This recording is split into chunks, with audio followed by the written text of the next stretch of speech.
মাননীয় স্পিকার আজকে উনি ওনার বক্তব্যে যা বলেছেন তা আসলে সংসদীয় রীতিনীতি এবং আমাদের সাংবিধানিক অধিকার সকল কিছু সীমাকে অতিক্রম করে গিয়েছে।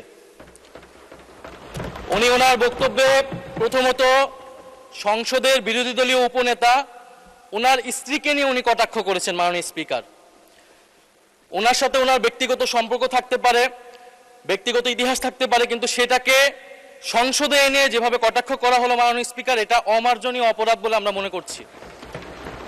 দ্বিতীয়ত, উনি বিরোধী দলের মহিলা এমপিদের, আমাদের নারী সংসদ সদস্যদের তাদের পোশাক নিয়ে যে ধরনের কথা বললেন, তাদের ধর্মীয় স্বাধীনতাকে হরণ করার সম্পর্কিত যে ধরনের বক্তব্য দিলেন, এটাও মাননীয় স্পিকার আমরা মনে করি একটা অমার্জনীয় অপরাধ।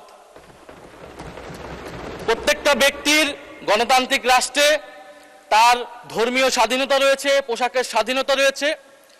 উনি একজন সংসদ সদস্য হিসেবে সেই স্বাধীনতাকে লঙ্ঘন করে এই ধরনের হীন বক্তব্য দিয়েছেন, ওনার হীন মানসিকতার পরিচয় পেয়েছে এবং আমরা মনে করি উনি ওনার বক্তব্যে একটি বর্ণবাদী আচরণ মাননীয় স্পিকার বহিঃপ্রকাশ পেয়েছে ওনার বক্তব্যের মাধ্যমে।